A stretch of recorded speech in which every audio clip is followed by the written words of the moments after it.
So in today's video, we're going to look at how you can utilize event labels to organize your sales process.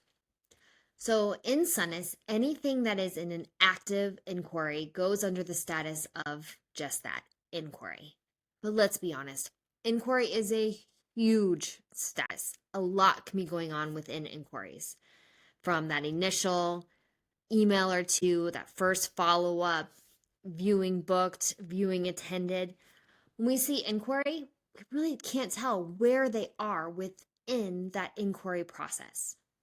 So, utilizing labels allows you and your team to have insight on where Susan is within her sales journey with your venue. Such as this one right here, where we know that the 3-day initial email's been sent. So now we know it's time to send the 5-day, 6-day, whatever the case may be. So you create your sales labels by going down to company, categories,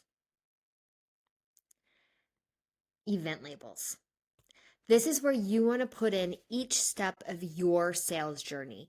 Now, in the video welcoming you to the sales setup process, we talked about what that sales journey is and how everybody's is different.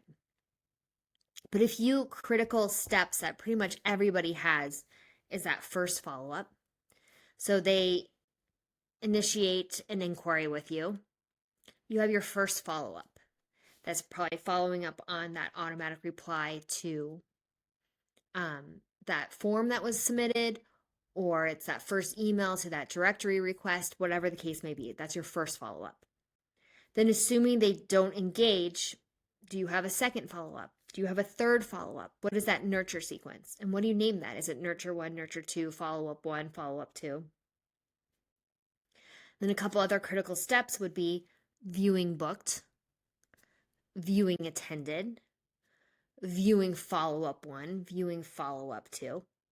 And these are the steps that you're going through on those follow-ups, assuming there's not engagement. Because if somebody writes back after that first email and you have a conversation, it kind of goes a different route than, oh, it's day 6, I need to send this email. It's more structured when you don't have engagement. So you want to have all of those steps in here, such as show round completed, or we can add in, viewing show round, whatever you call it, viewing booked. We can add it in. So as you're managing your inquiries, we can go in and update it. So we could say that, this test here, viewing booked. So it's been booked now. So when we're looking at our inquiry list, the viewing has been booked here. There's no need to follow up with them. You'll see them in a couple days. Or viewing attended, maybe that's your priority. You can also use maybe even a scale. Maybe it's a 1 to 5 scale, 1 being a very low quality lead, 5 being a very high quality lead, and you can prioritize your inquiries by that. You can filter your inquiry list by labels. So you can say, okay, who's received the first one? Okay, now we got to send them the second one. Or who has their viewing attended?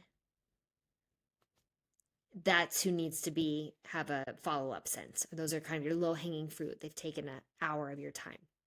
So utilizing labels to help identify where each of your inquiries is in their process, in that sales process. So you can go through and prioritize where your workload is. Another use of the sales labels would be staff assignment. So you can assign users or staff users to each inquiry. So who has ownership of that lead? And then they can go and filter down to their name and see their leads so they can help manage that in there as well. So it's just a little trick to help manage where each of your inquiries are within that large status of inquiry. Just remember, as you're moving people through the process, so we would go in, we sent the 3-day email, I'm not going to send my 5-day email. You want to go into your labels and update it, remove that, and let's say he booked his viewing now, viewing booked. So updating it so that label at the top reflects where they are within their journey with your venue.